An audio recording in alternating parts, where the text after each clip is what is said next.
今日終於試下 vlog 下啦。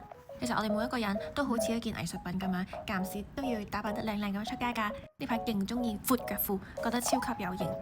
今日就決定黑白雙煞咁樣出街，嘻嘻，特登揀咗一個有 detail 位嘅鬚鬚去襯翻我白色嘅闊腳褲。你覺得呢套 outfit 又靚唔靚呢？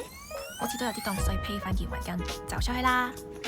到去我平時最中意食嘅茶餐廳，真係好搞笑，好揀唔揀。呢排假期先至嚟1間，搞到我日日都翻到屋企先至可以拍片，所以每一日都係12點之後先開始拍，然後再剪，搞到成日都4點5點先有得瞓，真係攰死我。所以今日決定放自己一日假，去享受下自己嘅 me time。你哋如果平時 me time 嘅時候中意去做啲咩呢？我就真係好中意去茶餐廳食茶餐廳嘅美食。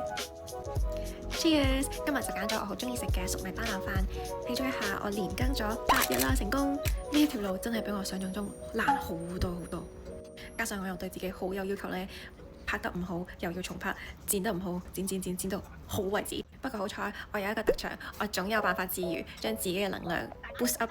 睇下呢個菠蘿包幾好食，茶餐廳我最中意食就係菠蘿包，佢每一次食完都會令到我成個能量都翻晒嚟。呢個菠蘿包真係好食啊！平時你哋忙完好攰嘅時候會去邊度去充電嘅呢？食完心情靚靚，又要繼續努力工作啦，翻去又要繼續去剪片啦。我一路都好相信一件事，就係當你嘅注意力喺邊，心機放咗喺邊，你嘅成果結果就會喺邊度。呢排嘅我當然就係放咗喺拍片啦。希望經過每日嘅訓練，我嘅拍片技術同埋剪片技術慢慢會提升，拍啲越嚟越好嘅片。你哋又中唔中意呢一條嘅 vlog 呢？留言話俾我聽。